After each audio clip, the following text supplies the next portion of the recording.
The quiet in a hospital is never peace. It's a held breath. Maya Rodriguez knew the difference. For 5 years, the corridors of Northwood Medical Center had been her domain, and she'd learned to read its silences like a language. There was the tense quiet of the surgical waiting room, thick with prayer and stale coffee. There was the exhausted quiet of the ICU at 3 a.m., punctuated by the rhythmic sigh of ventilators. And then there was this kind of quiet, the predatory stillness that precedes a breaking storm. It was 8:17 p.m. on a Tuesday. Maya was doing her rounds on the third floor, the surgical wing. Her posture was relaxed, but her eyes were in constant motion, cataloging the mundane details that compose the hospital's ecosystem. A wilting bouquet of flowers outside room 304. A scuff mark on the polished linoleum shaped like the state of Idaho. The nervous energy radiating from a young resident, Dr. Ben Carter, as he updated a chart at the nurse's station. He was new, brilliant by all accounts, with kind eyes and a habit of running his hands through his already messy brown hair. He always greeted her by name, a small courtesy that many of his more seasoned colleagues omitted. "Long night, Maya?" he asked, offering a tired smile. "They always are, Doc. You holding up?" "Just trying to stay ahead of the paperwork," he admitted, his pen scratching furiously across a form. "Sometimes I think we spend more time charting than we do with patients." Maya nodded. She'd seen it 100 times. Good people, drowning in a sea of procedure. "Just keep your head up, you're doing good work." His smile seemed a little more genuine this time. It was then that Maya's internal alarm, the one honed by years of watching people at their best and worst, began to chime. A man had stepped off the elevator. He wasn't dressed for a hospital visit. He wore worn work boots and a faded plaid jacket, despite the building's aggressive air conditioning. He wasn't loud or threatening. In fact, he was the opposite. His movements were unnervingly deliberate, his face a blank mask of exhaustion that failed to conceal the furnace of grief burning behind his eyes. He scanned the hallway, his gaze skipping over nurses and orderlies until it landed, with terrifying specificity, on Dr. Carter. This was the quiet that came before the scream. Maya straightened up, her hand casually drifting toward the radio on her belt. She began to walk a slow, deliberate intercept course, not toward the man, but toward the nurse's station, placing herself in his general path. "Everything okay over here?" she asked, her voice calm and even, addressing no one in particular. The man, who Maya now saw had the hollowed-out look of someone who hadn't slept in days, didn't answer. He kept walking, his eyes locked on the young doctor. "Doctor?" Carter finally looked up, his brow furrowing in confusion. "Sir, can I help you?" The man stopped a few feet away. His voice, when it came, was a rasp of gravel and broken glass. "You're Dr. Carter." It wasn't a question. "Yes, I am." "Are you here to see a patient?" "I was," the man said, a tremor running through his body. "My daughter, Lily Gable. You operated on her Thursday." "Ah." Dr. Carter's face fell, recognition and sorrow dawning in his eyes. "Mr. Gable, I'm so sorry for your loss. We did everything we could." "Everything?" Mr. Gable's voice cracked, the mask of control shattering. "You sent her home with a bottle of pills and a sheet of paper we couldn't understand. You discharged her with a smile and told us she was fine." His hand dove inside his jacket. Time seemed to warp, stretching and slowing. Maya saw the glint of metal, not a gun, but the heavy, silver heft of a large wrench. "You didn't do everything. You did nothing." Dr. Carter stumbled back, his face white with shock and fear. A nurse shrieked. The moment fractured. Chaos was about to erupt, but Maya was already there. She didn't draw her baton. She didn't reach for her pepper spray. She moved fluidly, stepping directly between the grieving father and the terrified doctor. She held up her hands, palms open and non-threatening. "Sir," she said, her voice cutting through the rising panic. It was a voice of command, but layered with a softness he wouldn't expect. "My name is Maya. I need you to talk to me." "Get out of my way," Gable snarled, his knuckles white around the wrench. "This is between me and him. He killed my little girl." "I know you're in pain," Maya said, taking a micro step forward, closing the distance, making herself the only thing in his field of vision. She ignored the frantic whispers behind her, the fumbling for phones to call for backup. In this moment, there were only two people in the hallway. "I can see it, and I am so sorry about Lily." The use of his daughter's name made him flinch. A flicker of humanity pierced through the rage. "You don't know anything." "My brother died in this hospital," Maya said, the words tasting like ash, a truth she rarely spoke aloud. Room 412, sepsis after a routine appendectomy. They told us he was fine too. They gave us paperwork we didn't understand. I know what it feels like to have this place swallow someone you love whole and spit out excuses. The air crackled. Behind her, she could hear Dr. Carter's ragged breathing. Gable's arm, holding the wrench, trembled. His eyes, burning with hate a moment ago, now swam with unshed tears. He was seeing her now, not just as a uniform, but as a person. It wasn't his fault, Maya continued, her voice dropping to an almost whisper. It was the noise, the confusion, the rush. This whole place, it's a machine, and sometimes it breaks people. But he's not the machine, Mr. Gable. He's just a man. Like you. Like me. She subtly gestured with her head, a flick of a movement for Dr. Carter to back away. He understood, slowly shuffling backward toward an open doorway. What am I supposed to do? Gable whispered, his entire body shaking now. The wrench felt heavier in his hand. She's gone. My Lily is gone. I don't know, Maya said honestly, her heart aching for him. But I know this isn't the way. This won't bring her back. It will only break you too. Please. Let's just put this down. And we can talk. I will listen. I promise you, I will listen. For a long, agonizing moment, he stared at her, his face a war of grief and rage. Then, with a gut-wrenching sob that seemed to tear through his soul, he let the wrench fall. It clattered against the linoleum with a deafening finality. His body sagged, the fight gone, replaced by a bottomless well of despair. He collapsed into himself, weeping. It was only then that the sirens began to wail in the distance. It was only then that 2 burly hospital security guards and a swarm of police officers rounded the corner, weapons drawn, shouting commands into a situation that was already over. They saw a weeping man on the floor and a security guard standing over him, her hands still open, as if in offering. They saw a hero, but they had no idea what they were looking at. The sterile white of the interrogation room felt colder than the morgue. Maya sat on a hard plastic chair, hands folded on the metal table, as 2 police officers, a grizzled veteran named Miller and his younger, eager beaver partner, Davis, drilled her with questions. Their tone wasn't accusatory, not exactly, but it was laden with a thick, institutional skepticism that grated on her last nerve. So let's go over this one more time, Miss Rodriguez, Miller said, flipping through his notepad with performative slowness. You, an unarmed security guard, chose to engage a distraught individual armed with a heavy metal object. You did not wait for backup. There wasn't time to wait, Maya stated, her voice flat. She'd already said this 3 times. He was about to assault Dr. Carter. And your protocol? Davis chimed in, leaning forward. What does the Northwood Security Manual say about de-escalation? It says to observe, report, and contain, Maya recited from memory. I observed a threat, I contained it, my radio call was my report. You did more than contain, you intervened directly, Miller countered. You put yourself and the doctor at greater risk. What if he'd swung that wrench at you? The unspoken subtext hung in the air. You're just a security guard. You got lucky. Don't ever think you're one of us. He didn't, Maya said, her patience wearing thin. I assessed the situation and made a judgment call based on my experience. Your experience? Miller repeated, a hint of a smirk on his lips. He closed his notepad.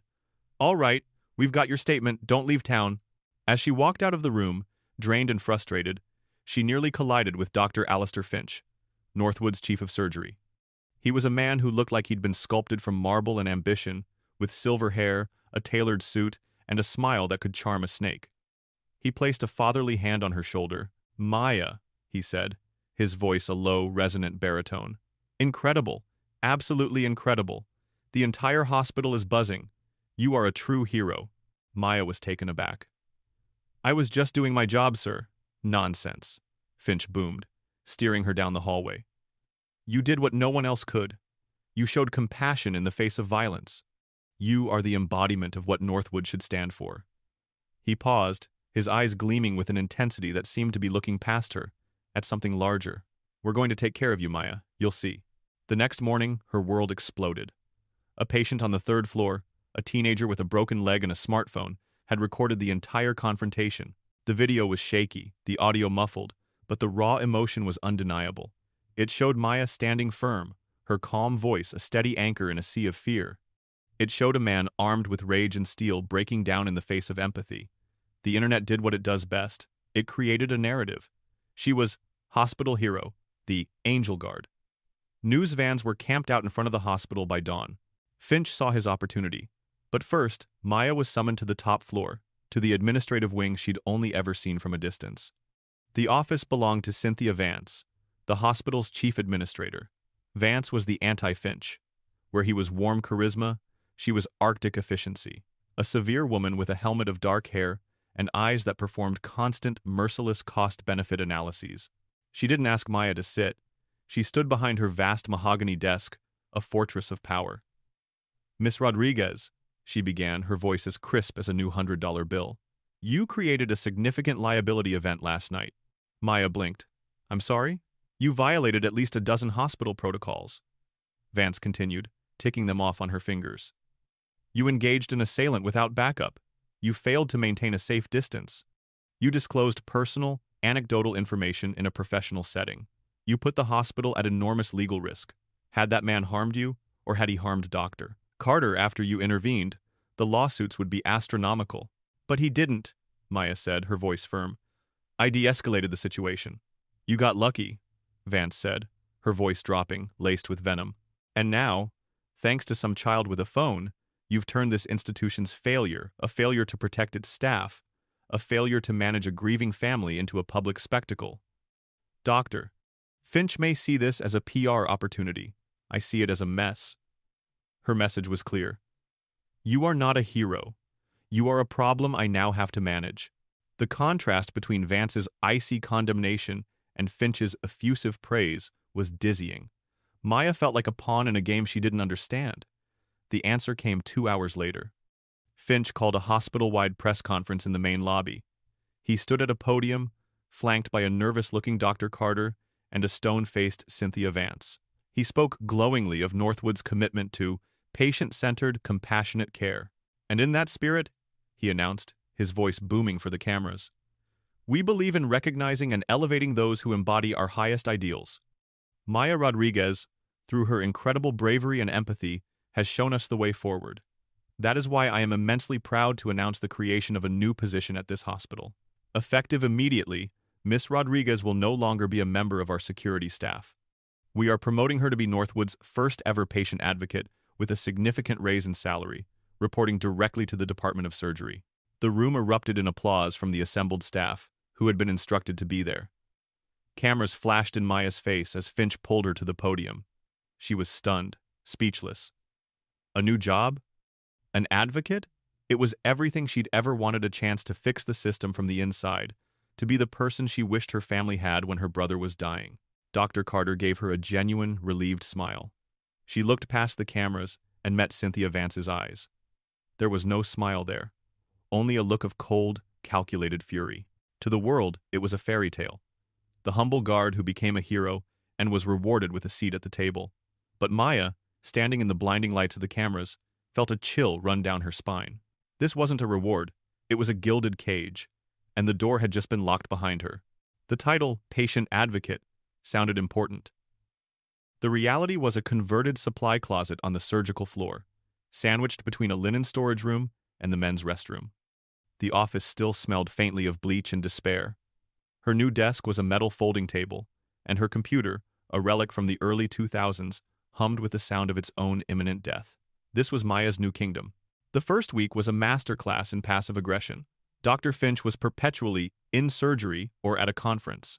His assistant, a woman who wielded her scheduling power like a weapon, treated Maya's requests for a meeting with the same enthusiasm one might reserve for a root canal. The real master of this Cold War, however, was Cynthia Vance. She couldn't fire Maya, not now. Not with the media still occasionally running feel-good pieces about the hospital hero, but she could make her life a living hell. Vance did this through bureaucracy, a weapon more insidious than any wrench. Maya was buried in an avalanche of digital paperwork. She was tasked with streamlining interdepartmental communication workflows, a meaningless phrase that translated to being CC'd on hundreds of irrelevant emails a day. She was required to fill out triplicate forms for every minor patient complaint she handled, only to have them rejected for using the wrong font size or an outdated form number. Each rejection came with a condescendingly polite email from Vance's office, always with Dr. Finch and the entire executive team copied, a public record of her supposed incompetence. The human element was just as brutal. The surgical residents, a cliquish pack of ambitious, sleep-deprived young doctors, treated her with open disdain. Their ringleader was Dr. Evans, a senior resident with a sharp tongue and an ego bruised by the fact that the hero of the hour wasn't a surgeon, but a security guard. He and his friends had a nickname for her, Guard Dog. "Hey, Guard Dog," he'd call out in the hallway, loud enough for others to hear. "Patient in 312 is complaining about the jello. You gonna go talk it down?" His cronies would snicker. Maya tried to ignore it, to focus on the job she wanted to do. She spent her time walking the floors, talking to patients, not as an authority figure, but as a person. She listened, and she began to see the cracks in the system, the same cracks her family had fallen through. The most glaring issue was the language barrier. Northwood served a diverse community, yet its translation services were a joke. The hospital relied on a cumbersome phone-based service with long wait times, a system so inefficient that nurses and doctors often resorted to using gestures or relying on a patient's young children to translate complex medical information. She found her cause in a woman named Mrs. Chen, a terrified elderly patient in the cardiac wing who was scheduled for a stent procedure. She only spoke Mandarin. Her doctor had given her a consent form in English, and a nurse had used a series of clumsy hand gestures to try and explain it. Mrs. Chen was nodding, but Maya saw the sheer panic in her eyes. She wasn't understanding. She was just trying to be agreeable. This was it. This was where Maya could make a difference. She spent 2 days meticulously documenting the problem. She interviewed 5 other non-English-speaking patients. She researched alternative, in-person translation services, and even found a grant program that could fund it for the first year. It was a simple, elegant, cost-effective solution that would save lives. She compiled it all into a professional 10-page report. Feeling a surge of purpose, she managed to secure a 10-minute meeting with Dr. Finch. He scanned the first page of her report, his charming smile firmly in place. "This is excellent work, Maya. Truly. You have a real passion for this," he said, already standing up. "This falls more under the administrative umbrella, though. You need to run this by Cynthia. But great initiative. Keep it up." He was out the door before she could respond. The meeting with Cynthia Vance was a public execution. Vance had summoned her to the main boardroom, with 2 other administrators present as witnesses. She didn't look at Maya's report. She pushed it to the side of the table as if it were contaminated. "Miss Rodriguez," Vance began, her voice dangerously calm, "I believe there has been a misunderstanding regarding the nature of your role. You are a patient advocate. Your function is to de-escalate patient complaints and provide a positive face for the hospital. You are, for all intents and purposes, a customer service representative." "This is a patient issue," Maya countered, trying to keep her voice steady. "It's a systemic failure that is putting lives at risk." "We have a translation service," Vance said, her eyes like chips of ice. "It is a line item in my budget that was approved by this board. It is compliant with all federal regulations. If patients or staff fail to utilize it correctly, that is a training issue, not a systemic one. Your job is to smooth things over, Miss Rodriguez, not to reinvent hospital policy or imply that this administration is failing in its duties." She picked up the report, holding it between 2 fingers. "This is not your purview. Stick to calming down angry families and ensuring the cafeteria complaints are properly logged. Am I clear?" The humiliation was a physical blow. She had poured her heart into this, her first real chance to effect change, and it had been dismissed as an overstep by an unqualified amateur. The message was clear. She was a mascot, not a professional. Her role was a sham, a PR stunt with a desk. Even her one potential ally was slipping away. Dr. Carter, who had initially been supportive, was now distant. She saw him in the hallway one afternoon, his shoulders slumped. "Hey, Ben," she said, using his first name in an attempt to reconnect. "Got a second?" He looked around nervously, as if afraid of being seen with her. "I can't, Maya. I'm swamped. Dr. Finch has me on 3 different research projects. I just wanted to ask you about the Chen's case," she pressed. "You know the translation service is inadequate." "Look," he said, his voice low and strained, "Finch told me to focus on my residency. He said I need to keep my head down and not get involved in administrative politics. I'm sorry. I have to go." He walked away quickly, leaving Maya standing alone in the middle of the hallway. The isolation was complete. She was a pariah to the doctors, a nuisance to the administration, and a ghost to her former colleagues in security. The gilded cage was shrinking, the walls pressing in. She would sit in her converted closet, the endless stream of meaningless emails filling her screen, the sound of Dr. Evans and his friends laughing outside her door, and feel a cold, burning rage build in her chest. They had put her on a pedestal only to watch her fail. They had given her a voice but had forbidden her to speak. The frustration was a physical weight, and some days it felt like it was going to crush her. But beneath the frustration, something else was taking root, a stubborn, defiant resolve. They thought they had neutralized her. They had no idea they had just given her a front-row seat to their secrets. The rage and frustration finally coalesced into a single, sharp point of focus. Mr. Gable. His grief-stricken face was a constant presence in Maya's mind. He was the beginning of all this, and she couldn't shake the feeling that he was the key. Cynthia Vance had called her job customer service, so Maya decided to take her at her word. Her first and most important customer was the man whose life had been shattered. On her day off, Maya drove to the address listed in the police report. It was a small, tidy house in a working-class neighborhood, a cheerful blue color that felt achingly at odds with the tragedy it now held. A child's bicycle lay on its side in the patchy lawn. Maya's heart clenched. She took a deep breath and knocked. Mr. Gable answered the door looking like a ghost of his former self. The fire in his eyes had been replaced by a hollow, vacant emptiness. When he saw Maya, a flicker of recognition, then shame, crossed his face. "I'm not here about what happened," Maya said quickly, her voice gentle. "I'm here because of Lily. I'm the hospital's patient advocate now. It's my job to listen. I want to hear your story, the real one." Hesitantly, he let her in. For the next 2 hours, sitting in a living room filled with photos of a smiling, vibrant young girl, Maya listened. Mr. and Mrs. Gable, who spoke halting English, pieced together the narrative. They told her about the confusion after Lily's surgery, the hurried discharge instructions from a nurse who was clearly overworked. They showed her the medication bottles, the complex schedule, the sheet of post-op care warnings written in dense medical English. They had been given the number for the translation hotline, they said, but they'd been on hold for 45 minutes before giving up. They had done their best, but their best hadn't been enough. Lily had developed a fever. They'd thought it was normal, but by the time they realized something was terribly wrong, it was too late. Sepsis. The same thing that took Maya's brother. As she drove away, the puzzle pieces began to click into place. This wasn't just a tragic accident, it was a predictable outcome of a broken system. This was what she had tried to warn Vance about. And then she remembered something else. The patient she had championed, Mrs. Chen. When Maya looked up her file the next day, she saw a note. Discharge delayed 24 hours due to patient-family communication issues. The delay had been ordered by Dr. Carter. He had listened after all. Maya knew she couldn't do this alone. She found Dr. Carter in the on-call room, looking exhausted. She closed the door behind them. "We need to talk.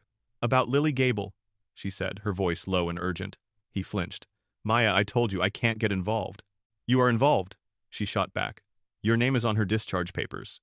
And I know you delayed Mrs. Chen's discharge because you were worried about the same thing happening again. You know there's a problem." He sank onto a cot, burying his face in his hands. "What do you want me to do? If I make waves, Finch will ruin me. My career will be over before it starts. And if we do nothing, how many more Lilies will there be?" Maya pressed, her voice softening. "I'm not asking you to storm the boardroom. I'm just asking for help. I'm a security guard with a desk.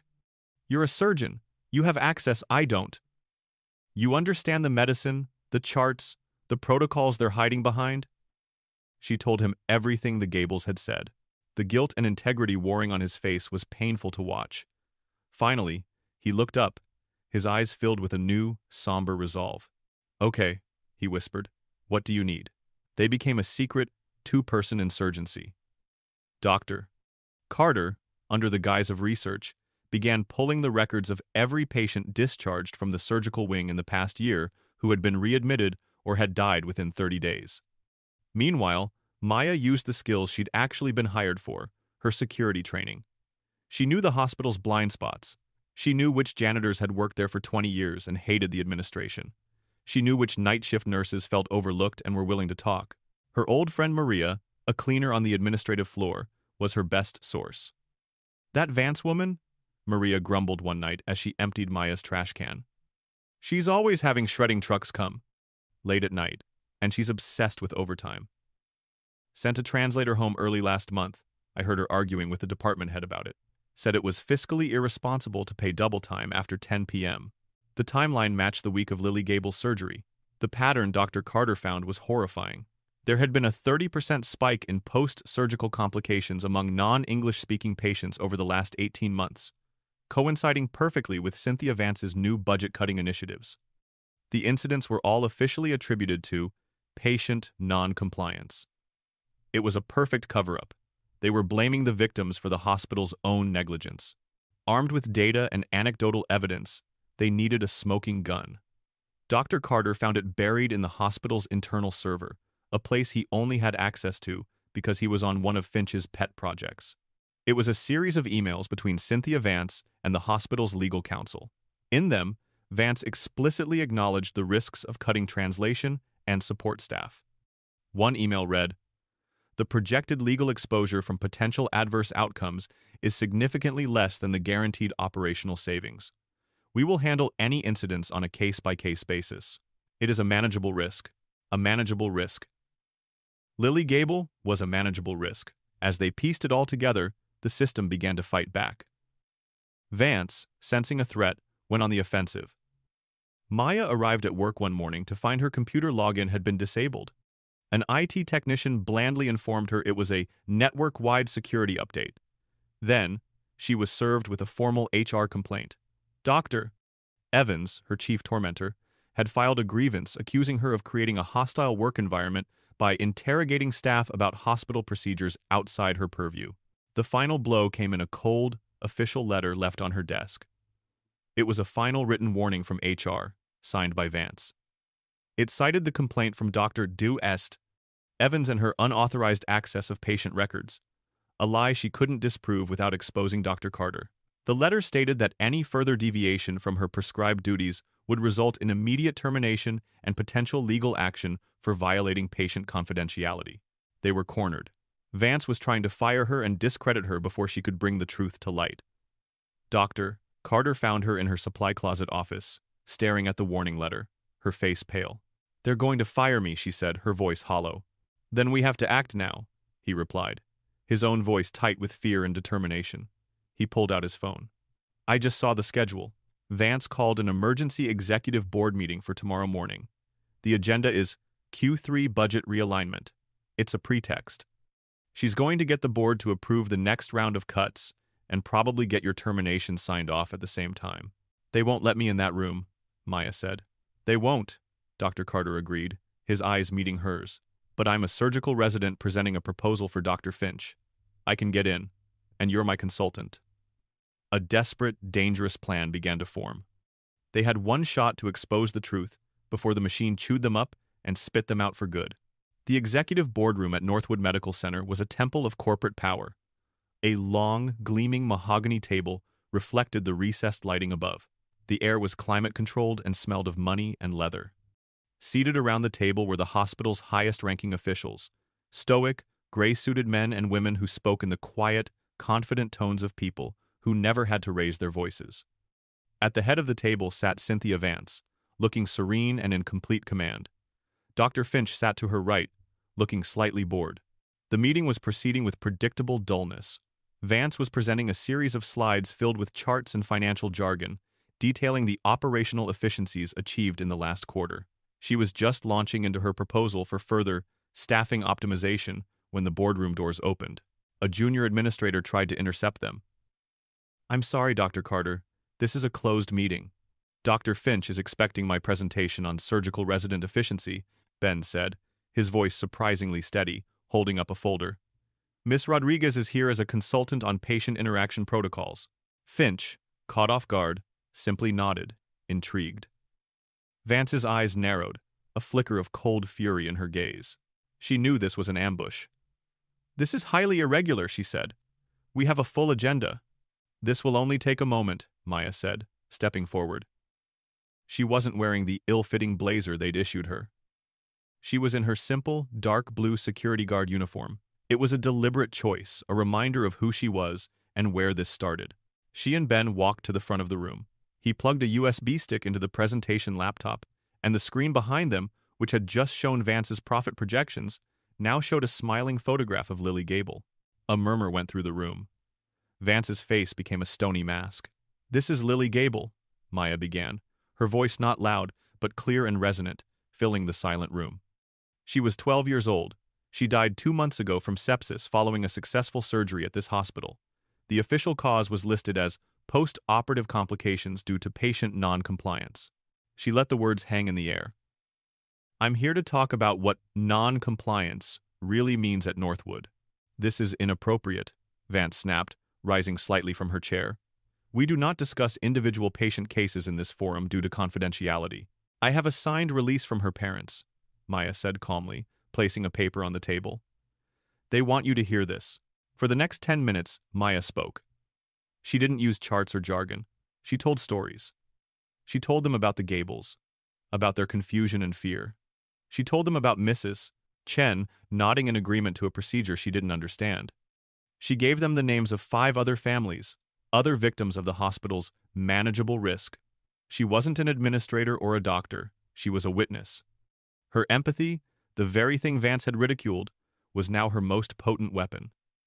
The board members, who were used to spreadsheets and data points, were visibly uncomfortable. They were being forced to confront the human cost of their decisions. "This is a baseless and emotional accusation from a disgruntled employee," Vance finally interjected, her voice shaking with controlled rage. She turned to the board. "Miss Rodriguez is a former security guard with no medical or administrative training. She is currently the subject of a formal HR complaint for harassing staff and is facing termination for gross insubordination. This is a desperate, last-ditch effort to save her job." It was a powerful counterattack. Doubt began to creep back onto the faces around the table. They were more comfortable with HR complaints than with moral failings. But then, Ben Carter stepped forward. "She's not alone," he said. He clicked to the next slide. It was the data he had compiled, a stark graph showing the dramatic spike in complications among non-English-speaking patients. "I pulled these numbers myself," Ben stated, his voice ringing with the conviction of a man who had crossed his Rubicon. "The correlation between the implementation of Miss Vance's budget cuts and these adverse outcomes is statistically undeniable. We are not just failing these patients, we are systematically endangering them. This data is taken out of context," Vance hissed. "Dr. Carter, I would remind you that your residency is contingent on the goodwill of this board." It was a naked threat, and it hung in the air. But Ben didn't flinch. He clicked to the final slide. It was the email. Vance's own words, projected 3 feet high behind her. "The projected legal exposure from potential adverse outcomes is significantly less than the guaranteed operational savings. It is a manageable risk." A collective gasp went through the room. The air crackled with the sound of a career imploding.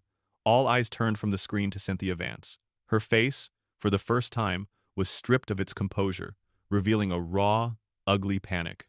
"This document it's been doctored," she stammered, but the lie was feeble, pathetic. All eyes now swiveled to the final arbiter. Dr. Alistair Finch. He had been silent throughout the entire presentation, his face an unreadable mask. He could have sided with Vance, his administrative partner. He could have crushed this rebellion, buried the evidence, and ended the careers of the resident and the guard who dared to defy them. It would have been the easy, corporate thing to do. But Finch was, above all else, a pragmatist. He looked at the damning email on the screen. He looked at the horrified faces of the board members. He looked at Maya, standing not as a subordinate, but as the unshakable moral center of the room. And he saw the path of his own survival. He slowly rose to his feet, buttoning his suit jacket. He turned not to Maya or Ben, but to Cynthia Vance. His voice was quiet, funereal. "Cynthia," he said, the disappointment in his tone more damning than any shout. "I think you owe this board, and the Gable family, an explanation." It was over. In that moment, Maya knew they had won. Vance crumpled back into her chair, utterly defeated. The rage that had been simmering in Maya for months didn't explode. It simply dissolved, replaced by a profound, weary sense of justice. She hadn't just saved her job. She had forced the gods of the hospital to look down from their mountain and see the people they were breaking. The fallout was swift and decisive. Cynthia Vance was suspended, and after a brief, brutal internal investigation fueled by the evidence Maya and Ben had provided, she was unceremoniously fired. The story, sanitized for public consumption, was that she had resigned to pursue other opportunities. But everyone inside Northwood knew the truth. The budget cuts were frozen, and an external audit of patient care protocols was launched. Dr. Finch, ever the political survivor, immediately positioned himself as a champion of reform. He publicly lauded Maya and Dr. Campion oversees that's ever seven to me and daughter Carter for their courageous and insightful work in identifying areas for institutional improvement. Overnight, Maya went from being a pariah to a prophet. Her office was moved out of the supply closet and into a spacious room with a window overlooking the hospital's main garden. Her title, patient advocate, was no longer a hollow honorific. It was now the official title for the head of a newly created department, the Office of Patient and Family Experience. Dr. Finch, with his reputation now inextricably linked to Maya's, gave her a real budget and the authority to implement the changes she had fought for. Her first act was to terminate the contract with the useless phone translation service. She used the grant she had researched to hire a team of full-time, in-person medical interpreters, ensuring someone was available 24/7. The change in the hospital's culture was palpable. One afternoon, Maya was reviewing a new set of multilingual discharge forms when there was a knock on her door. It was Dr. Evans. He looked awkward and humbled. "Got a minute?" he asked, shifting his weight. "Of course," Maya said, her expression neutral. "I have a patient, Mr. Castillo, post-op for a bowel resection. His family is here, they're terrified, and they only speak Spanish. I was wondering if you, or one of your people, could come sit with us, to make sure they understand everything, to make sure we don't miss anything." He looked her in the eye. "I want to do it right." It was a small moment, but it was everything. It wasn't just about compliance anymore. It was about care. "I'll come myself," Maya said, a genuine smile spreading across her face for the first time in months. Later that week, she was walking the halls, the familiar rhythm of the hospital now a comforting sound rather than a threatening one. She saw Ben Carter talking with a patient, his manner relaxed and confident in a way it hadn't been before. He saw her and waved her over. "Maya," he said, his smile bright, "just wanted you to know, the board officially approved the funding for your department. All of it." "We did it," she said, a wave of gratitude and relief washing over her. "No," he corrected her gently. "You did it. You stood between a broken man and a good doctor. Then you stood between a broken system and its patients. You just needed everyone else to catch up." They stood there for a moment in the quiet of the hallway, no longer a security guard and a surgeon, but partners. Maya looked around at the bustling life of the hospital, at the faces of the patients and their families. They had given her a title as a publicity stunt, a way to silence her, but they had miscalculated. They didn't realize that for some people, a voice, once given, can never truly be taken away, and Maya Rodriguez was just beginning to speak.